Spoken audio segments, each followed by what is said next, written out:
Good morning, everyone. I hope you've had your coffee. I'm on East Coast time. I had 3 cups, so we're ready to get started strong. Like Jack said, I'm Olivia Barrow Strauss, Vice President of Global Philanthropy at JPMorganChase.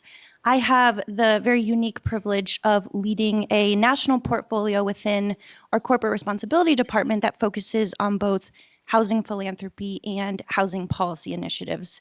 And housing market affordability broadly is one of our core pillar focus areas within corporate responsibility, unsurprising to anyone in this room. We recognize that the housing market affordability challenges are one of the primary barriers that households continue to say is a challenge in achieving financial security and financial health.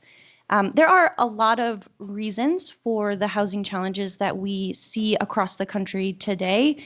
I'm so glad with the agenda that we're going to talk through throughout the day today, because we're going to touch on many of them. But the one that I want to really hone in on here, and the one that we are laser focused on at JPMorganChase right now, is housing supply and addressing the severe shortage of supply across all types of housing that we see across the country. We know that a functioning housing market is going to require that all households have access to affordable housing options, whatever that looks like in the community that they are living. And particularly here in the West, where we at JPMorganChase have had a longstanding commitment to housing market affordability, we are so grateful to the Western Governors Association and all the partners in the room that we have a chance to be in partnership together and look for solutions to these challenges. So as a firm, we are very much looking forward to bringing all of the tools and resources and partnerships that we have available to help find solutions. For us, that's our business expertise, our philanthropic commitments, our policy, our data expertise, our partnerships, our community relationships, bringing all of that to the table as we work together in pursuit of solutions. As we start the morning with this very timely conversation on access to affordable housing, I just want to note the really fantastic emphasis in the opening sessions yesterday on the public-private partnerships. That is absolutely the key to success from our perspective in terms of having an impact at scale on these housing challenges. And so as we talk through on this panel some of the opportunities for better alignment and coordination and efficiencies across the public sector and the private sector, I think this is absolutely the place where we can put our thumb on the scale and have impact. So I'm so pleased to have the chance to moderate this conversation. I want to start by having each of the panelists introduce themselves, their work, and some top-line priorities that you are working on related to housing. So let's keep it 3 minutes each. We'll go down the line. Bryan, starting with you. Hey, good morning, everybody. I'm Bryan Guiney, and I'm the Oregon Field Office Director here for the United States Department of Housing and Urban Development. My first experience building housing was 19 years and 6 months ago, and I absolutely hated it. It was in Al Anbar province, Iraq, and we had a matter of weeks to build housing, tiny homes, for 500 soldiers of the new Iraqi army. I had joined the Marines and volunteered for Iraq because I thought I wanted to fight and not build housing, and that this home building exercise was a huge waste of time. But the senior Marine Corps leadership in Iraq at that time understood something that would take me many, many years to learn. To win in Iraq, we needed a professional and successful Iraqi army, but we couldn't build and train one until the common Iraqi soldier had a safe and secure place to call home. Not just housing that would protect them from the elements and the harsh desert climate, but places they could be proud of, that they could write back to their family and friends across the country and say, look, I am part of the new Iraq, and this is where I get to live. And so as 18 and 20-year-olds, working 6 days a week, 12-hour shifts, occasionally under rocket and mortar fire, we built the housing. And I did not appreciate this until many, many years later, coming back to Oregon, first working for the state of Oregon and then at HUD, where just how long it takes to build housing and how expensive it is and how much red tape there is in a place, Oregon, the West Coast, that is facing a housing and homeless crisis on par with the Great Depression, or maybe even greater than the Great Depression. I had seen and done the work at the federal level when the federal government put its full weight and energy into something like a war, and just now back in our own country, in our own home, we were not treating this housing crisis with the sense of urgency and accountability that it deserved. So I think it's fair to say the federal government struggled to understand in the last couple of years the effect the COVID-19 pandemic had on our national housing supply. And it really exposed just how fragile the housing situation was for many, many Americans. The good news, what Congress and the federal government got right, first through the CARES Act and then the American Rescue Plan Act and the Inflation Reduction Act, housing interventions, new programs, new waivers, new initiatives that really kind of cracked open the door of what could be possible with federal housing policy going forward. And that is what I would like you all to take away from this panel, what we're going to discuss today, some ways that we can make changes at the federal level to make our programs and policies more effective so that the states can increase their housing supply. Wonderful. Thank you, Bryan. Director Bell? Yeah, well, wonderful. Well, good morning, everybody. First off, let me just say whether you traveled several miles or several hundred miles to be here, I'm so grateful for folks being here to be able to have this really important conversation about an issue that we are all facing in our communities, both in terms of whether it's Oregon or from a West Coast perspective, but what is also a national housing crisis that we are confronting. And so I'm so grateful for everybody being here today.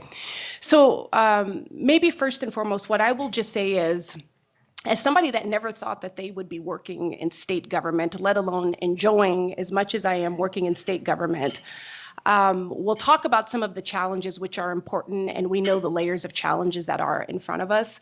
But equally as important, I think what I want to be able to emphasize is why I feel so hopeful and optimistic about our future. I think this is one of the best times to be working in and around housing. I think this is one of the best times to be working on some of these critical issues. Now, we'll have an opportunity to talk about tax credits and some of the other detailed things that we do collectively to really advance housing progress. And I also recognize when we start talking about policy, it can get really heady really quickly. And I think the most important thing that we want to be able to emphasize is our shared goal, whether we're working at a federal or state, whether you are a developer working in community to make it happen. Our goal is to advance housing progress that makes life better for people. And that's what's most important. That's what is at stake. That is what is in front of us, both from a city-county perspective, from a state perspective, but I also think equally as important from a tribal and from a territory perspective. So this is one of the best times to be working on these issues. And I think as part of that is the state can't do it alone. There is more work for us to do, and I'll talk a little bit about that. But this is such a moment of both scale that requires the scale of our ambition where we need all of our best players off of the bench. And so I want to emphasize that's what's important and that's what's in front of us. The other thing that I'll say is probably like a lot of our West Coast partners as a state housing agency, we have resources that are moving every day to boost supply, both on the rental, on the home ownership. But what I think is important to paint the picture of, because we're having a supply conversation, as a state housing agency, is we are really interested in investing in the full continuum of housing. So we talked a little bit about that, but just to be very clear about that, that's both on single family, for multifamily, for mixed income, for home ownership, for manufactured home park preservation, for modular. We need all of it. We need all of it, and we need to be able to provide optionality for people. We are in such a place where we have an issue that has outscaled us for several years, and part of what we need is not just one policy here or a resource here. Part of the collective call to action really is that we need a decade of housing. A few weeks ago, I was looking at a housing conference from several years ago, maybe back in 2010. Smart, wonderful people gathered in a room just like this. And they said, if we could just get 2 years of really effective housing-focused policy and resources, we can see our way out of this. So by the time we get to 2020, we won't be having the conversations bubbling up like we are now. It's 2025 today. So part of the call to action, at least from a state perspective, from all of us that care about the issues, we need a decade in housing. We need a decade in housing-focused policy. We need a decade where we're focusing on resources that are going to advance housing progress, make it easier for people to develop and to build. And I think equally as important to be able to support ideas that are coming from local communities as well. The last thing that I'll say very quickly, because I know I've got 3 minutes, part of where I think Oregon is really cutting on the edge right now is we are in a moment as well where leadership matters. Leadership importantly matters. Governor Kotek has prioritized housing, has centered her agenda, not only in word, but in action around housing. And that is what I think will help shape the future, not only for Oregon, but from a West Coast perspective. But I think we're going into a place where the changes around us as a world are tectonic. We cannot control all of those things, but to be able to have a very real course of action where we're aiming to get 36,000 units of affordable housing, that is our goal. We need to be able to have real clear, ambitious goals.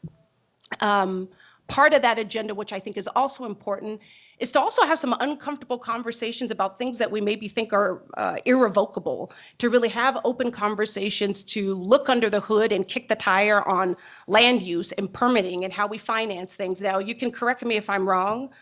Nobody thinks of the state agency and thinks, boy, you're moving too slick and too quick and too fast. Correct me if I'm wrong, but I don't think anybody thinks of us as that way. But even for state government, it is a new day and a new moment that requires us to not rely on old ways of doing business. That's part of the challenge. That's also part of the opportunity that is in front of us. You heard it from Director Bell. Housing is the moment, and we need the continuum. Ben, you're up next. Absolutely. Well, Director Bell, that's incredibly refreshing, and I love your optimism because what we deal with, what happens is there's such a big need, and it feels like we're scratching and we're at like a mountain, and we're barely touching it. Yeah. And my expertise, so I'm Ben Taylor with Lincoln Avenue Communities. We're a affordable housing developer across the country. I manage all of our affordable production. So when I say affordable, the low-income housing tax credit is our primary resource. I manage all of that for the Western region, and we've got about 1,800 units under construction in about 7 different states in our Western region right now. And as a company, we're just north of 4,500 units of new construction across the country. We're in about 30 states. So we are doing the best we can. But when I say that, like, those numbers pale in comparison to what the need is, right? Yeah. There's millions of homes. I know there's studies left and right that say 7.3 million homes that we're missing right now due primarily to the Great Recession and the lack of building thereafter. So on the affordable space, it's tough because you look at each state and you say, how much can each state produce with the resources that the state has for that affordable? And that's a number. I deal in numbers all day. Excel is how I speak. And so we look at that and we say, Colorado's my home state. I'm based in Denver there. You have your 9% credits that are federally allocated. That is a number. So how much can you get out of that number? Yeah. That's what states should be asking and looking at very importantly. Colorado, between the 4% and the 9% credits, 2,500 units a year, maybe 3,000 on a good year, that's nothing, so we need to either increase what resources we have to do the affordable housing production, or we also need to increase the efficiency of that. So really looking at how are we spending our dollars that we get. And, the biggest thing for us, is really the efficiency under the bond programs in each of the states. That is probably the biggest restrictor plate we have.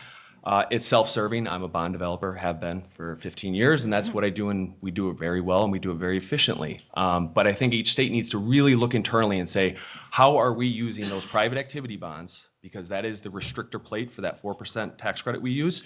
How are we using those? Are we doing the best we can, and are we getting the most out of them that we can? Those bonds can be used for a number of things: infrastructure, sewer treatment plants, stadiums.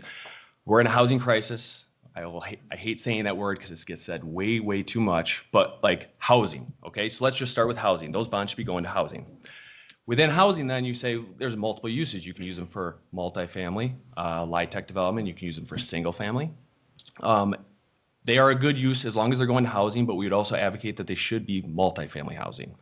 The return on investment for each state using one bond for multifamily is about 80 cents gets invested into affordable housing in that state, right? That bond unleashes the LIHTC credit for us, okay?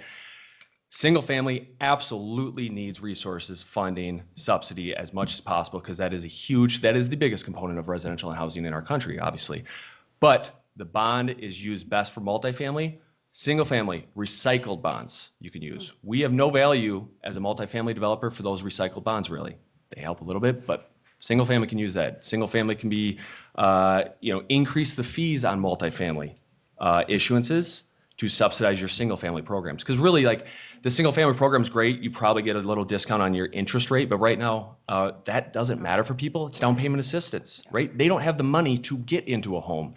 So start funding those programs through your multifamily programs. But trust me, like, the best multiplier is going to be for multifamily. So I would say that's my one big takeaway that I can talk about for hours on how we best use those. But as a bond developer, it's really using our resources efficiently. So that's what I've got.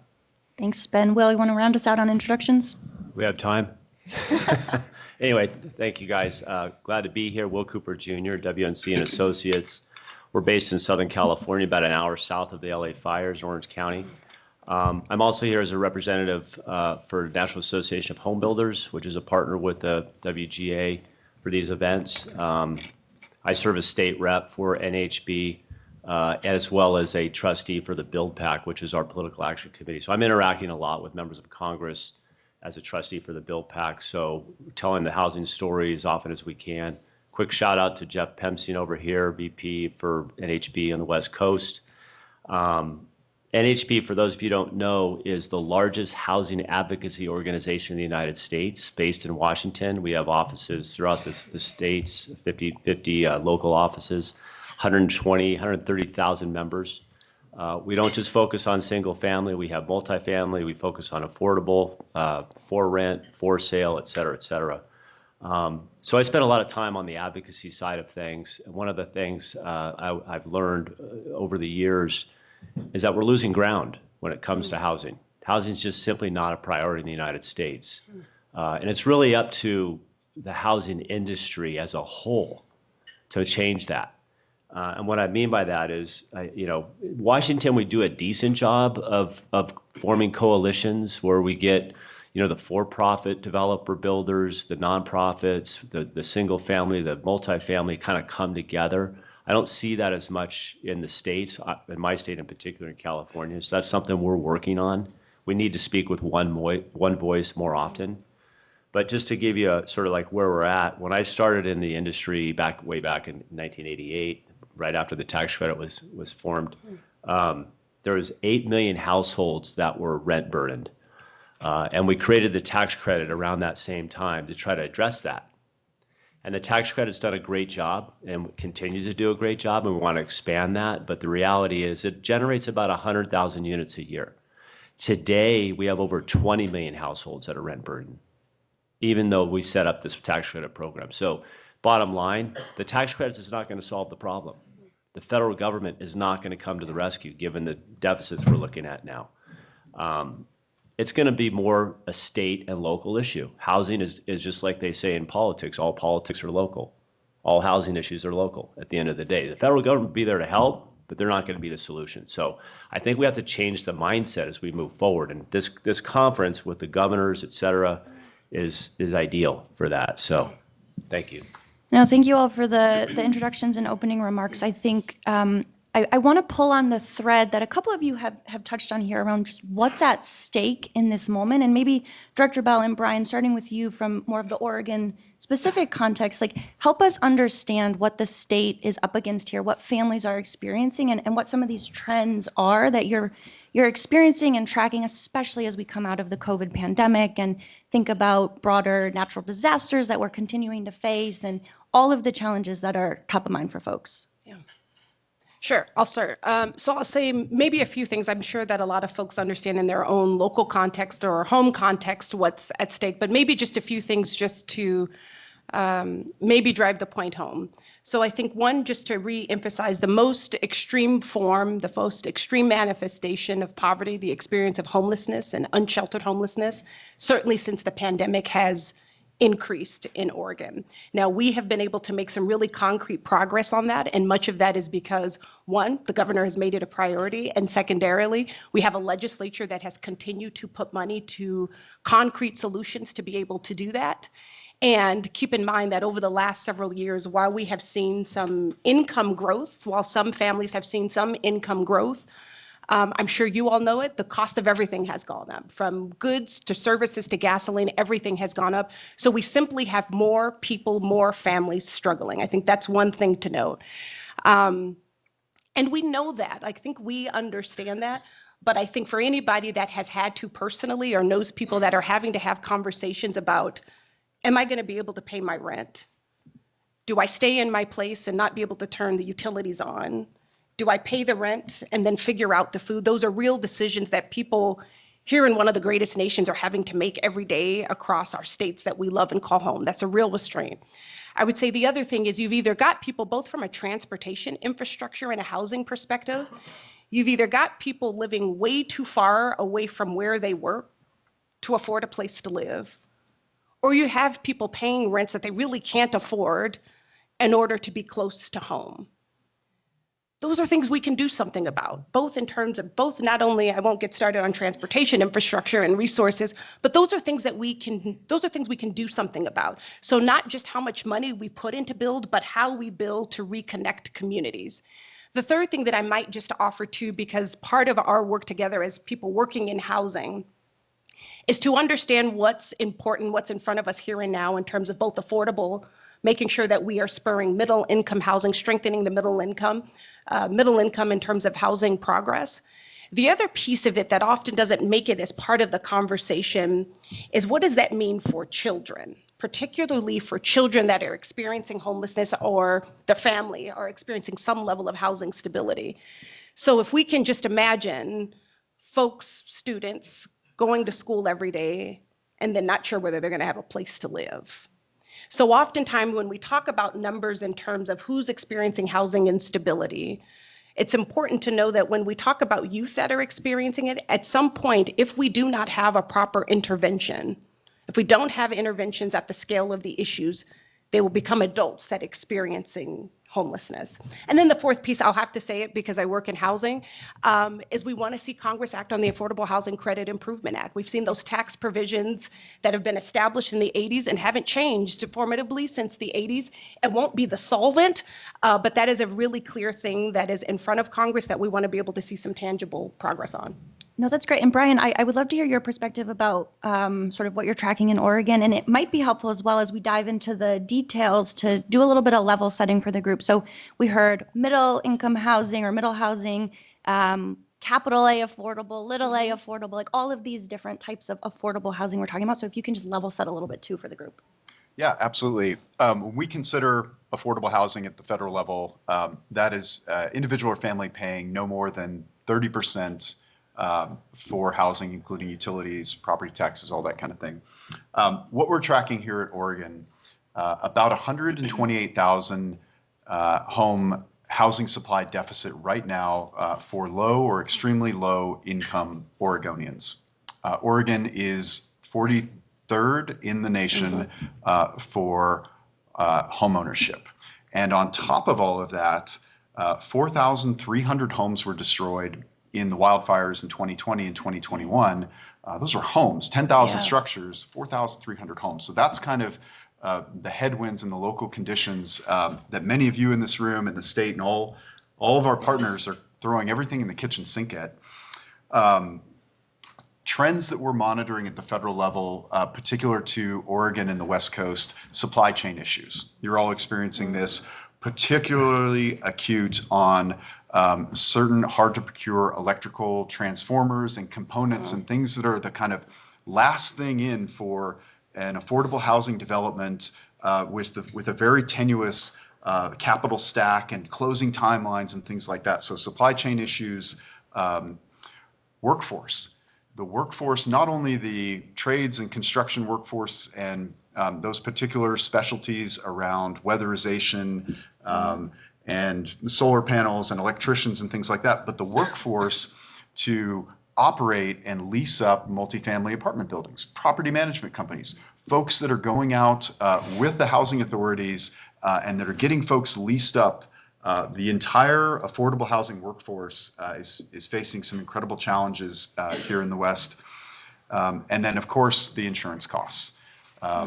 Many, being in the West and on the West Coast, no stranger to wildfires and flooding and droughts and natural disasters. We're already in, decades into a higher insurance cost area. And then, of course, all these recent fires. And then just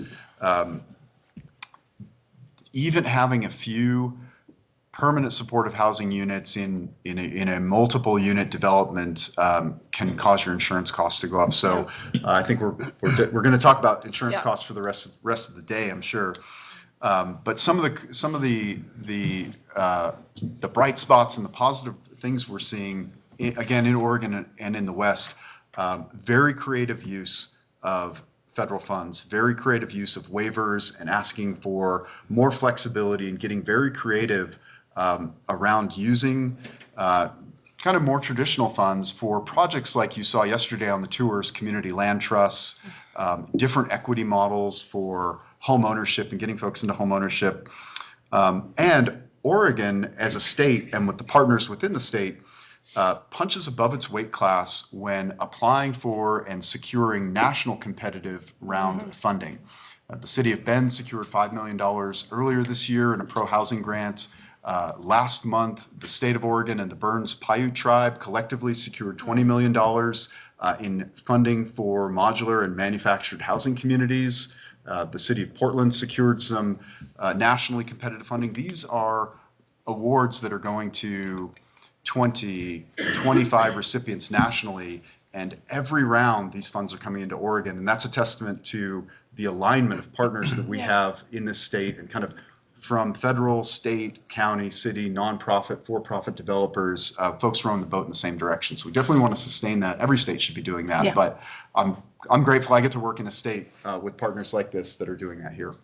No, that's a great segue. I want to move us into lifting up some more best practices, but before we do that, Will, as our resident Southern California expert here, we cannot have any conversation on housing, affordable housing, without acknowledging insurance challenges. Our team has been tracking this for really the last year and a half or 2 years, and it's clearly at a national moment right now, a challenge that we cannot ignore. And so, well, I'm just curious, you're on the ground. What are you seeing? What do you think the outlook is here? Well, I just want to acknowledge the crisis we're dealing with in California, being the sole speaker up here from the state. But I'm hopeful, despite what we're dealing with. I think there's 200,000 people that have been displaced. We've got 12,000 structures that are destroyed or beyond repair. And they're talking about like 50 to 100 billion plus in costs here, could surpass Katrina. I'm hopeful there'll be a federal response. There was one from the hurricanes last year in Florida and the Carolinas. We saw a $100 billion package get passed by Congress to deal with that. Hopefully politics doesn't get in the middle of this, and we'll see something from Congress to help us rebuild in California. But the challenge in California is that we've had an insurance crisis well before these fires. Yeah.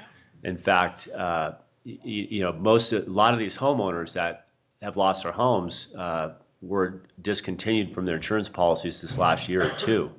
And there's lots of reason for that, and it's kind of a cautionary tale for other states. The biggest challenge for us in California is we restricted the insurance companies from how much they could charge and how they priced and evaluated risk, to the point where they said, we're out of here. We're not going to provide policies anymore because there's too much risk and we can't get any response, any kind of reasonable return for that risk. So we're in a panic mode in California. The insurance commissioner has reversed a lot of those policies. Good news is there is a California-sponsored program called the FAIR Plan. A lot of these homeowners have moved to that FAIR Plan, which was designed as a bare bones last resort program, but it's there and they're using it. And now the question is it insolvent? So we're hopeful that the state legislature is going to bring forward legislation, which they've already done, to shore up the finances for that. Unfortunately, it takes a crisis for people to realize that you can't just keep kicking the can down the road here. And I think that from this, we might see a legitimate, way of handling the insurance problem in California. But it's a national issue, especially in affordable housing, because of course we can't raise rents because our rents are capped, right? Yeah. That's what affordable housing is. So when we have significant cost increases, that squeezes our budgets big time. So there's lots of variations on how to deal with that. Higher deductibles, et cetera, et cetera. But the one thing I caution everyone here, that whether you're with a state agency or a developer, for-profit, nonprofit, make sure you work with your lender and your investor before you make significant changes to your insurance policy, because it's very likely, I can guarantee that your partnership agreement and your loan documents specifically require certain insurance levels. So you got to make sure you're working with them. Not to say they won't work with you to change that, but it's a partnership, and you need to look at that as an issue. Yeah.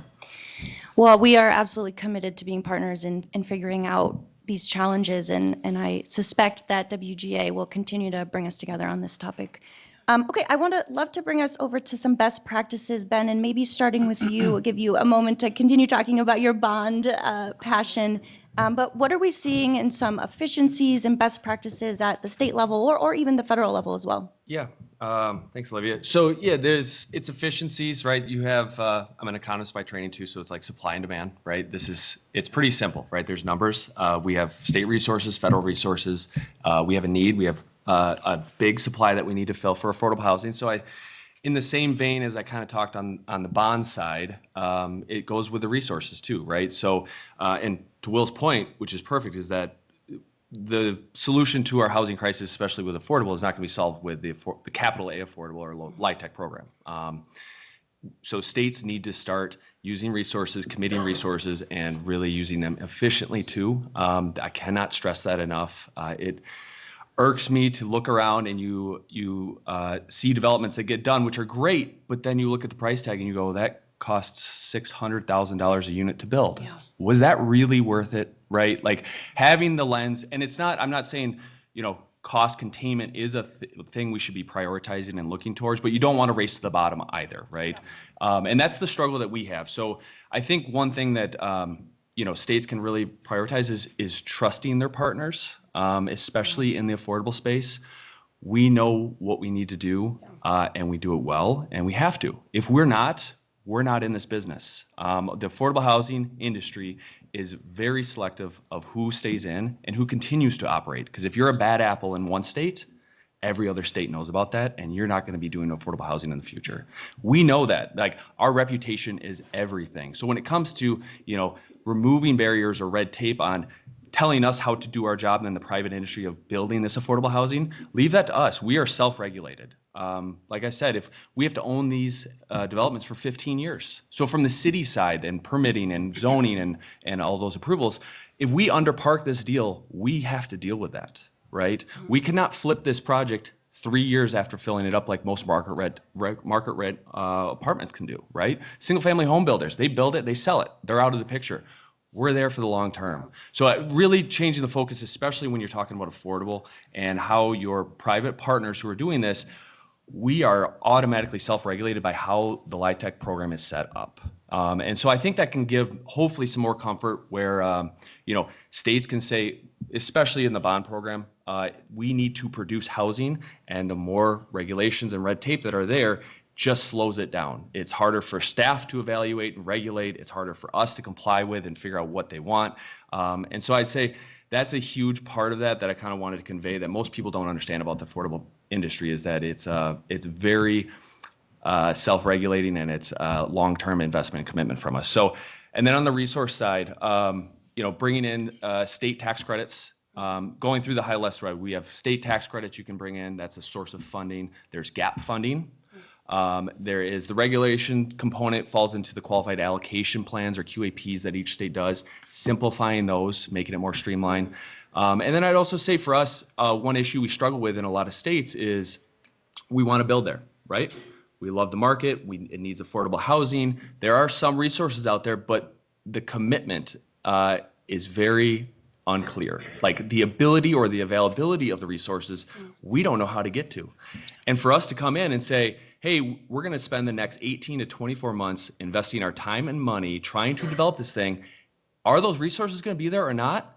We should know that answer. If we don't, we're going somewhere else. And so you'll see the states that we are focusing in and investing in, because it takes millions and thousands of hours to get to a closing. We're not putting in that effort or time and money if we don't know that we can get our bonds, right? So having a transparent process. I said this to Arizona. We work a lot down in Arizona, and it was very unfortunate. They have a GAP program. They get state housing trust funds. 2 years ago, they got $150 million. That was great. We needed it. Cost escalation, interest rates, everything. Filled the gap and closed a lot of deals. The next year, they got 15 million. So how am I supposed to spend the next 2 years telling our team, hey, we really do need that $2 million of gap funding to close this deal? We can't underwrite that. I take that into my credit committee and my partners, and I say, hey, I'm sure we'll get some money in a couple of years. It'll be fine. Is not a good answer, right? So having that like reoccurring revenue, from the state and the legislatures, Colorado's done a great job of that. I'll give them the Prop 123 was instrumental in our state. We actually have more gap funding than we have use for it because we have a limit of bonds, right? So we're resource constrained on that side. They allocated, I think it was like 0.01% of their state sales tax to affordable housing permanently. That's a $250 million a year that we know will be there. And so like that allows developers in the private industry and nonprofit partners to focus on it. And it's not all for affordable, it's home ownership, it is services. Like they spread out that money, but you know it's going to be there. Yeah. And that's kind of the biggest thing an emphasis I say is, if you can't tell me it's going to be there in 2 years, then it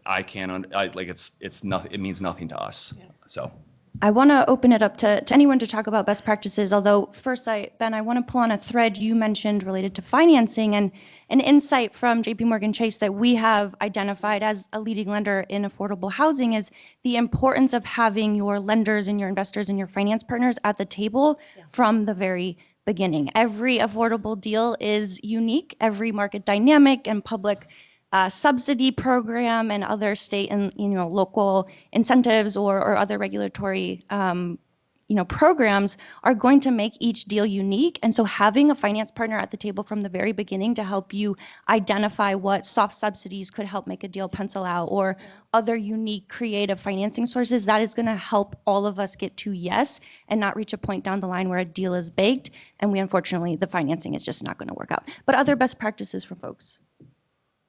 I would just echo what Ben said about state credits because it's probably the most efficient way for a state to bolster its production. And I say that because they've been around a long time. California started a state credit back in '87, right after the federal credit was created.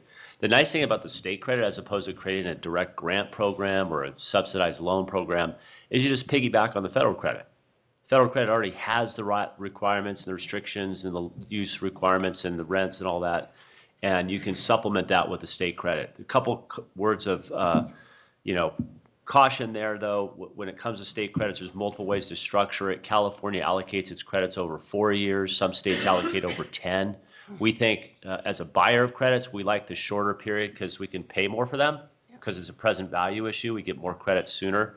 And you don't have to worry about a long-term allocation because that's really designed, the federal credit's designed to do that to kind of keep the partners involved in maintaining those assets. So you can, again, it's piggybacking on that federal requirement.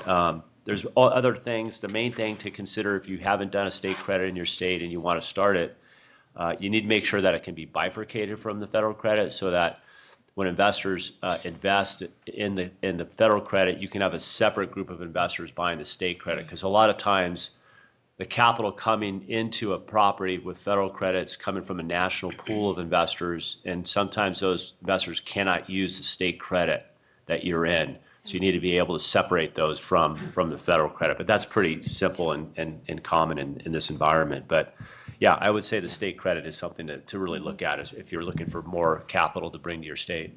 Just as a very quick point of reference, Nevada has a 1-year credit. That price is at about 90 cents on the dollar. So like for the states, and that's one of the biggest issues, like, hey, we're giving up $1 of a tax credit here. What are we getting for this? That's a legislator's asset day in and day out. Nevada's 90 cents. Colorado just they have a 5-year credit, 6-year credit, and they did an accelerated. So 70% of that credit is delivered year one. That used to be over 5-6 years, it used to price around 70 cents. Now it's 80 cents, right? And then you have the Georgia example. Georgia's been the bellwether of, they actually match the federal credit 1-for-1 over 10 years too. But that price is at about 50 cents, 55, right? So you're getting less bang for your buck from the state side. And then to echo his point, we had this in Nevada. They introduced the state credit, didn't get used for 3 years. They didn't talk to their private partners when they built the legislation. It was just like, and then of course the state legislators like, why aren't we pushing out this credit? And they're like, everyone that went to it said, well, we can't use it. It was the way it was structured. It's like, talk to the syndicators, the people buying the tax credits, using them. How is this best worked in our industry? Because it's been figured out. There's best practices out there. And maybe just a couple of other things that I'll add from a state perspective.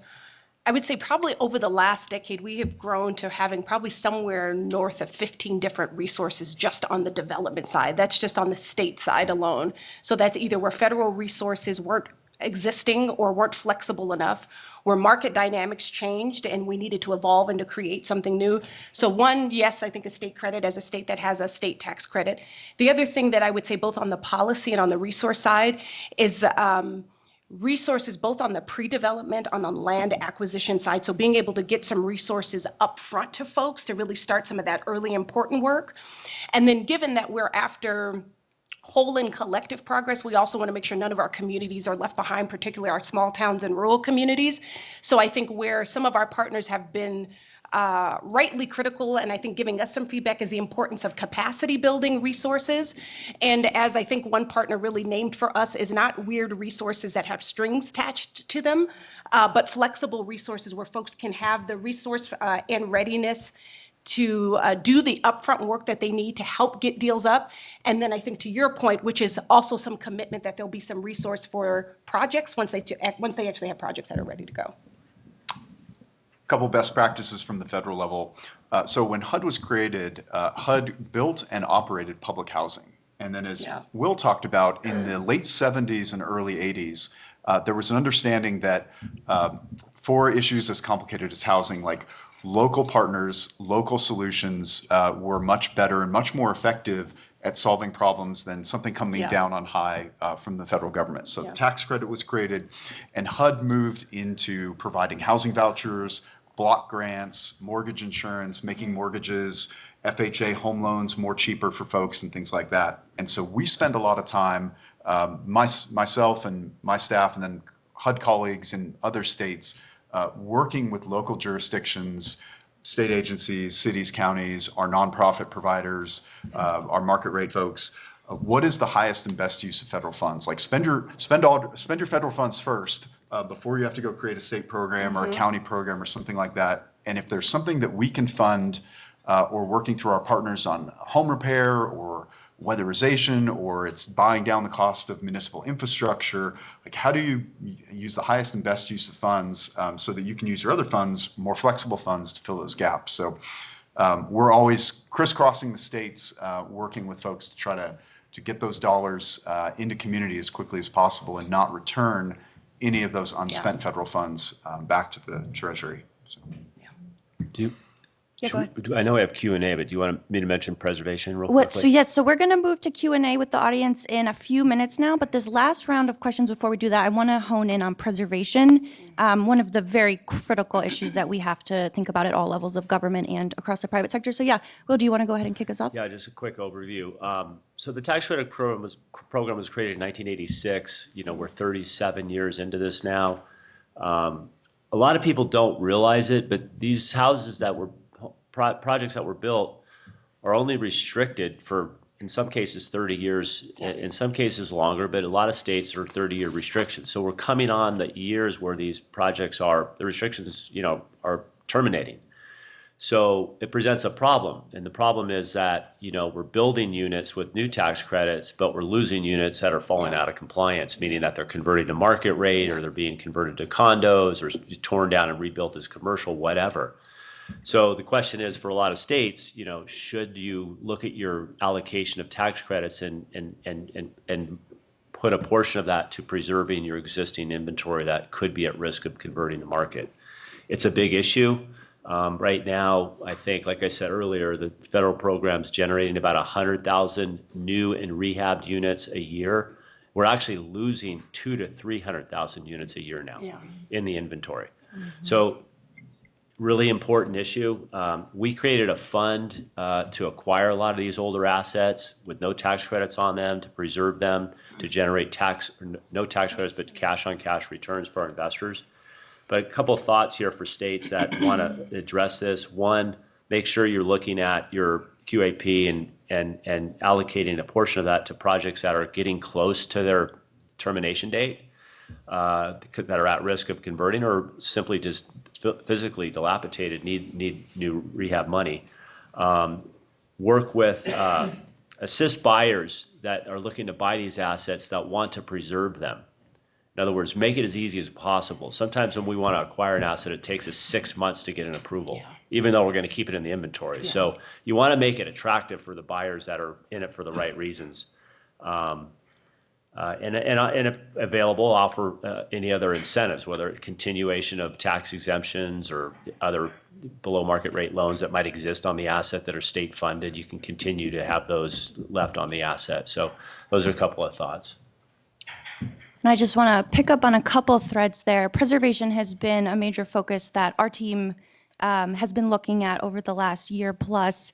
Last year, we actually published a paper where we lifted up some best practices, insights, recommendations from across our business, our philanthropy, our policy, and our community partners. And a couple of the threads that I heard coming through that we were also lifting up are around the importance of city and county land acquisition strategies, particularly when it comes to either vacant homes or homes that might be falling into disrepair given, an aging housing stock. Cities and counties are incredible partners in acquiring properties, helping to hold them, transfer them to partners, particularly nonprofit or mission-based partners who can then, rehab and sell or rent at affordable rates. So that's one key recommendation that we've lifted up. Another is around, Director Bell, a point you were mentioning of capacity, particularly capacity for our nonprofit and mission-based partners. This includes pre-development resources and access to capital. All of those resources are essential in supporting preservation at scale. And then the last piece I want to mention quickly is something, Director Bell, you also mentioned was manufactured housing park preservation. Obviously, manufactured housing is one of the critical ways that lower income or lower wealth families can access homeownership opportunities. There is a lot of instability in the communities where these manufactured housing units sit. One of our fantastic partners that we are so proud to partner with at JPMorganChase is Rock USA. I know that they have some parks that they've preserved here in Oregon. That's an incredible partner as we think about the totality of preservation resources in the housing space. Any last comments on preservation before we open to audience Q&A? Yeah, I have to do it. I think I'll just say I couldn't hold back any longer. So I'll just say two things on preservation. It doesn't always feel like the most exciting conversation when we have around preservation, although it's exciting to me and several of us across the room. It doesn't garner the groundbreakings. There generally is not a ceremony for preservation. I think part of the opportunity, part of the expertise that we all have and also know is as we are making investments, whether they are state and federal investments, if these were market rate units, there would be the income there to tend to the needs over time. So this is not specific to the fact that they're affordable because of the folks' income. These are just naturally occurring things. When you build something, you have to tend to it over time. Obviously, Oregon, we are fortunate both in terms of our governor's priority on preservation, but our legislature has been incredibly generous in being able to continue to put investments in preservation.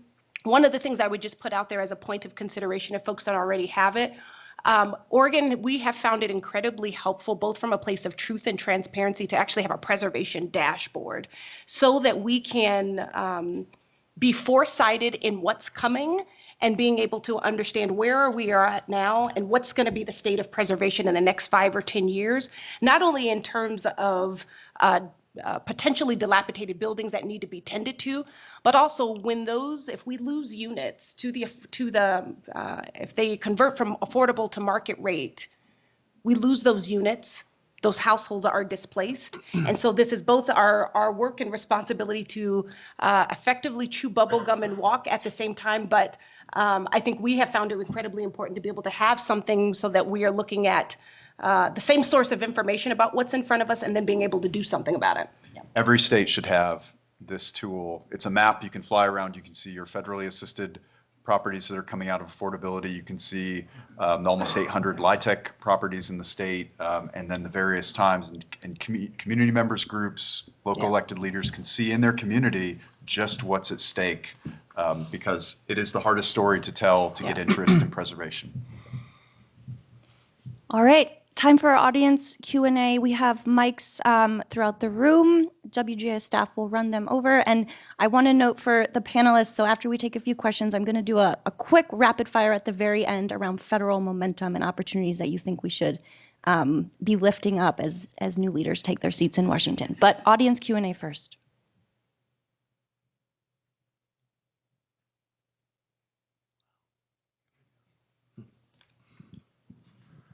So I'm a for-profit developer and a contractor here in Oregon, and I'm a member of the HBA, and I'm just curious, I always hear about affordable housing, which is one sector that's funded, but when interest rates rise, private developers stop developing. Yeah. So that stops supply. Yeah. What are we going to look at to do to solve those problems? You guys want me to do that? You can start, yeah. Yeah. Are we reaching for it? Go ahead. Go ahead. You beat me to it. Well, interest rates are one of those things that, are somewhat nebulous. We can't control that. Government can't necessarily control that. But what's driving interest rates now is the budget deficit. You know, it's gone to the point where the government has to issue so many bonds. It requires investors to pay.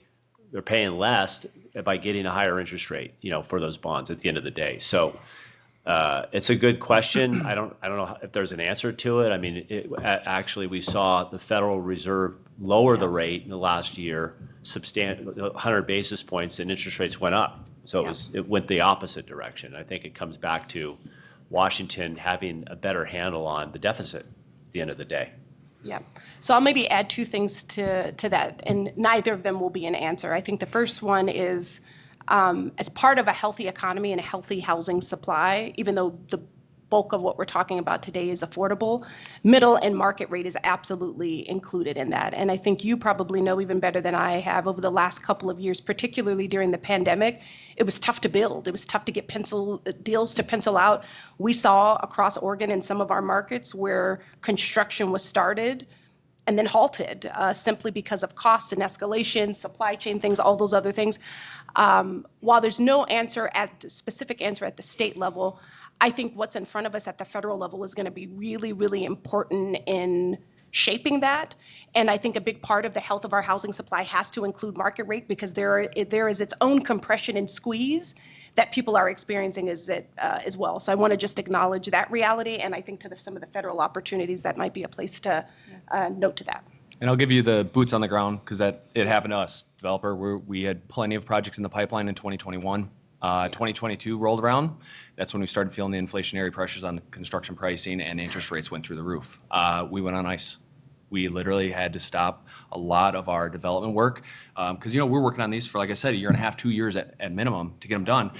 And we went to the sideline and we went into problem-solving mode. And I think a lot of our state partners are honestly what happened. And so pre-2021, honestly, we pride ourselves on never trying to use state resources. For us, it's less cooks in the kitchen. It'll slow a deal down. There's going to be extra strings and red tape. Yeah. So we were doing this with just the federal tax credit and debt. Nowadays, I would say 75-80% of the deals we do now have a form of state funding in them. Okay, and that's because we are living in a high interest rate environment. Construction prices went up 30-40% from 2021 now. And so that's not optimal for us. Like I said, it slows deals down, and then they become more expensive. They take longer to do. So the states really bailed us out, I would say. A lot of it, they used ARPA money. That was a huge, huge thing. Nevada was a great example. They put $500 million of ARPA money towards it. And they filled gaps on 60 different deals that were stalled out. So again, hope that's not the solution. I think the market will stabilize. Construction pricing, we're seeing leveling out. Land prices are coming down in a lot of places. The development activity isn't there, so the market fixes itself. It's just not today. Other questions? I appreciate you spoke to preservation. I would like to, my name's Brian Hoop with Housing Oregon. I would like to hear comments on expanding the definition of preservation to recognize the need to preserve distressed organizations. With you've spoken to increased operating expenses, insurance, et cetera. Here in Oregon, and I know in other states, the nonprofit sector, community organizations are struggling. And I think there's a value, and we need to try and make sure as many of those community partners survive through this rough time as possible. Otherwise, we risk, further escalating households that are going to be displaced if those units have to get sold to market rate units. So I'd love to hear from those with national understanding, other states that are, looking at using their preservation dollars for, shoring up organizations. I know we're looking at Minnesota several years ago, passed $50 or $60 million measure to help support distressed properties and organizations. Go ahead. Go ahead. Well, I'm in Oregon, Okay. so go ahead. Well, I would say that preservation, the definition of it for our purposes is really the housing itself. As far as the organizations that develop, build, manage, a couple things there. The nonprofits that we deal with, we look to see that they have a sustainability component to their business model, so that if they're a general partner, that they're receiving some kind of a fee ongoing, whether it's a management fee or a service fee or whatnot. We try to make sure that that is an ongoing stream of income for them. I do know that for those organizations that have relied on charitable contributions, that's been a negative situation, because in the last Tax Reform Act in 2017, they increased the standard deduction such that folks aren't as inclined to make charitable contributions because they don't get the deduction as much anymore. Yeah. So there's that issue. But I think my only response is, we're housing people, we're housing investors, but we do partner with a lot of nonprofits, and what we try to do is encourage their ongoing, business to receive income for services rendered, and if they don't have that, we try to help them structure it that way. I'm so pleased you raised this challenge. It's especially from our philanthropy hat, thinking about a national housing perspective. It's something we've been monitoring very closely. There's a lot of instability across our nonprofit partners, thinking about all of the issues you named: rising insurance costs, operating costs, supply chain challenges, rent arrears that may still, be lagging from the pandemic. So this is something we're deeply focused on and tracking. And I think it's actually a really great idea to think about lifting up some best practices across states, across nonprofit partners, philanthropy, et cetera. Yeah.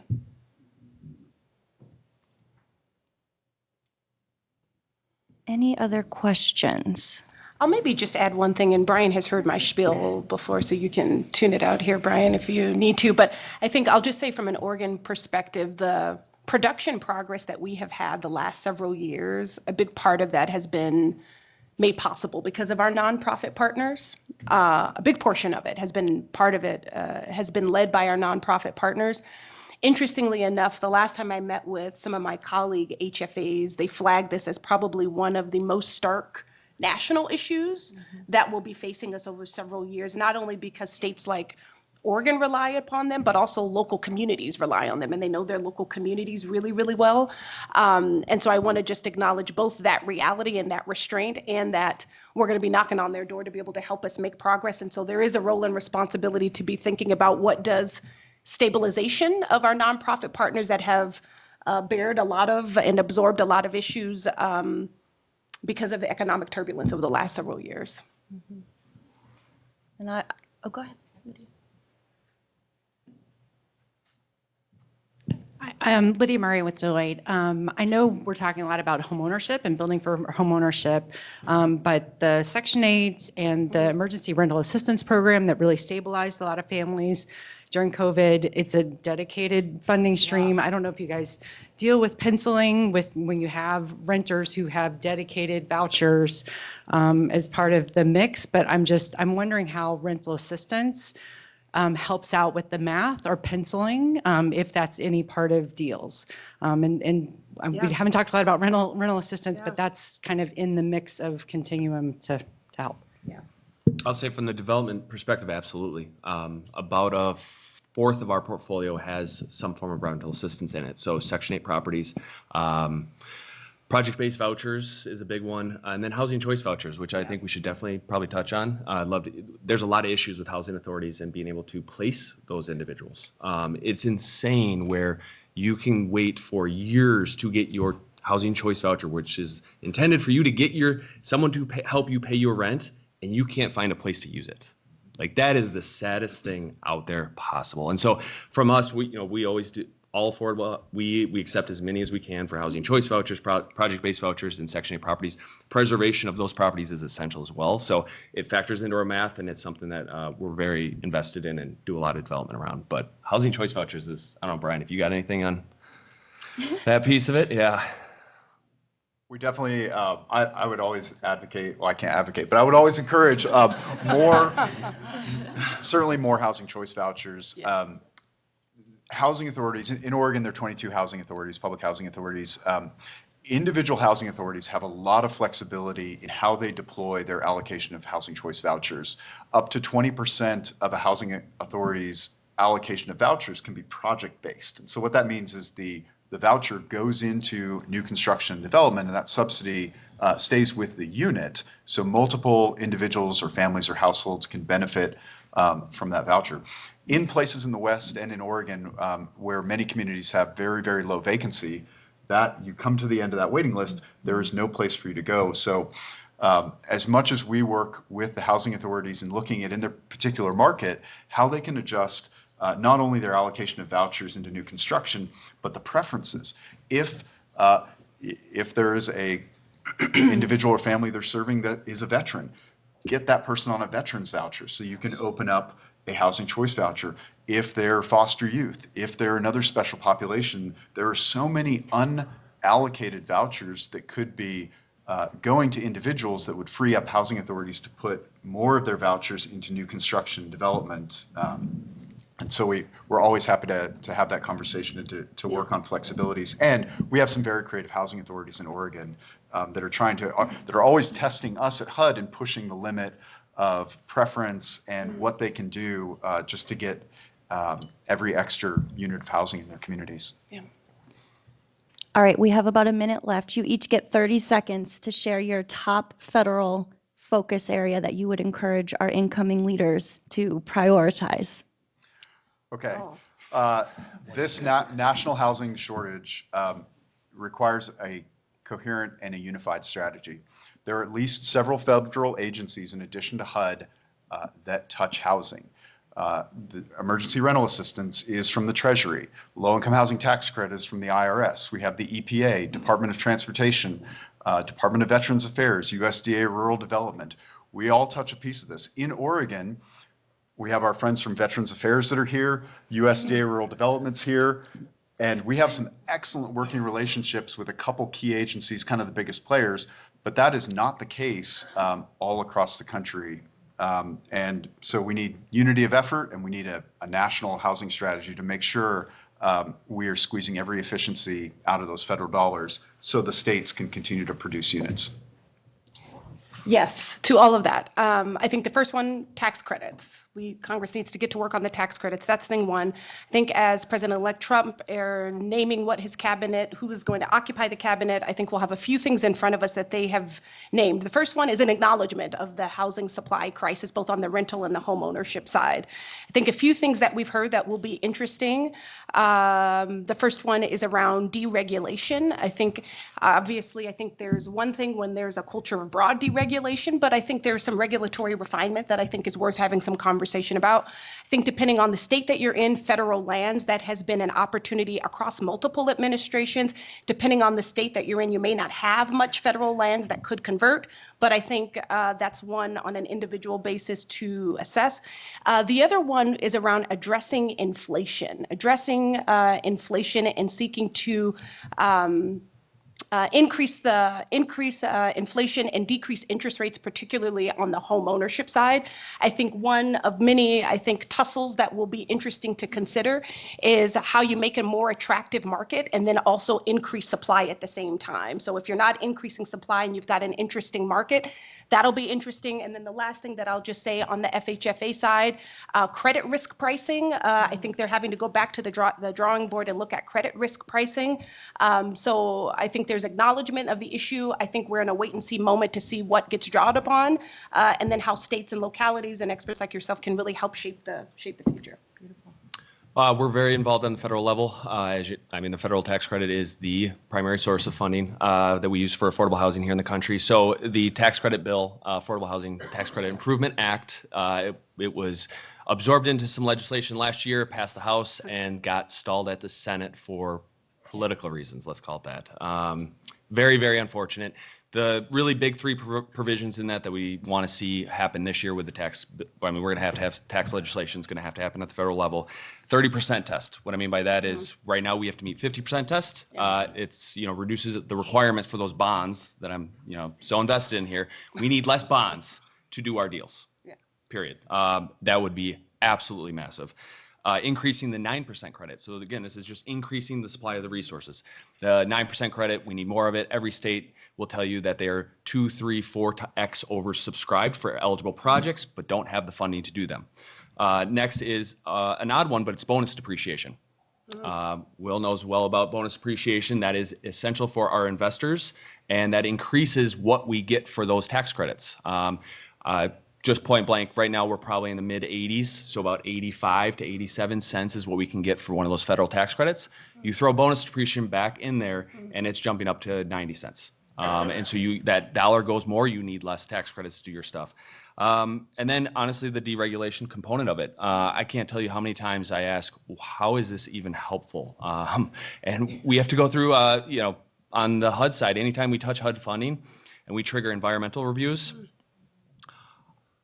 6 months, we just have to wait. And you sit there and you go, what is this for? Like, how could this even help? We get in phase ones, we have environmental our investors and lenders, everyone requires it, but then we have this very unique process that seems very archaic, and I think it's been around for like 60 years. It's like, we should be looking at that stuff that's like, hey, does this actually help? Does this actually do something good? And if the answer is no or maybe, like, change it or get rid of it. So that like opening up the book and being open to ideas of kind of that stuff would really, really help. Last quick word from Will. I got 30 seconds here. I will say that, quote, we are winning the low-income housing tax credit battle, but we're losing the affordable housing war. What I mean by that is we have so much support for the tax credit and all the support from House, and we'll get the Improvement Act passed at this next session most likely. But it's not solving the problem. We need to focus beyond that. And I think that the Housing Choice Voucher Program doesn't get the attention it needs. And it actually houses as much, if not more, residents than the tax credit program. Okay. And yet we have an improvement bill for that. It's got 5 co-sponsors. We had 350 for LIHTC. So it's a program that hasn't been made more efficient in a long time. We actually have a foundation. We've engaged a large study between the RAND Corporation and Cal Berkeley's Turner Center to do a deep dive on how can we make the Housing Choice Voucher more efficient without getting legislation. So that will be released in the next several months, springtime. If you're interested in seeing that, it will be available for anybody and everybody. The idea there is there are housing authorities that have been very good at getting their allocations out, and some that aren't so good. So we want to establish best practices that can be used throughout the country, and that's the purpose of that study. So if you're interested, happy to share the detail with that. Well, thank you very much. Everyone, please join me in thanking our panelists.